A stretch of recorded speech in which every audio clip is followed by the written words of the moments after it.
Tennessean in Nashville. And I lived with these two aunts for 3 years during the war when my father was in the Army and my mother was in a hospital. But I could see what their everyday lives were like. And all the men, of course, were gone. They were all in the service. Or if they weren't in the service, they were 4F, supposedly. And we lived in a household governed by women.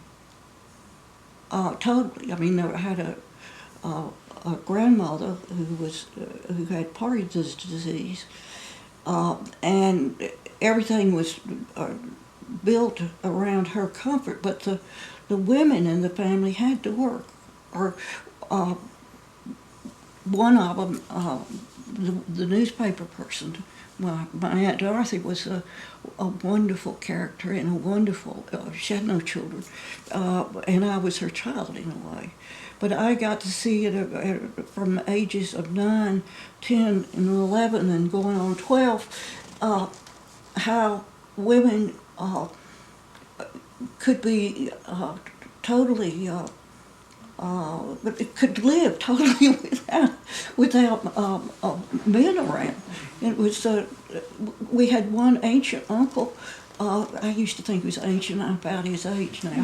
But anyway, who came to see my grandmother and to have done it with us a couple of times, but on Sunday. But it was a world that really was managed very well by women. And then when my father married again, he married a woman who had her own business and her own car and her own ranch and her own horse.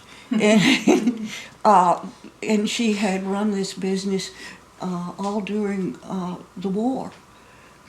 And she got my father involved in it because he was a retired colonel and he had to have something to do. But she was one of these women who didn't mind, but probably there were a number of women like that after World War II. They took over, they had taken over men's jobs, and they managed well, but they went back to home after that. And then we had that period during the 50s when everything seemed to be normal, in quotes. It never was, but that it seemed to be that way, that you had a mother who stayed at home, etc. So you had role models. That kind of you became a newspaper person too. Yeah, at one I did. point. I majored in journalism.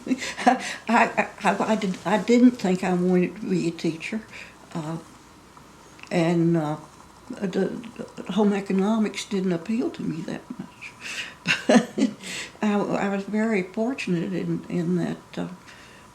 Even though my father at the time thought it was a crazy thing to do, he said, "But you might be an executive secretary." And I said, "I'm not going to write other people's letters." that kind of thing. So anyway, and since his sister had been in newspaper work, he was used to that idea.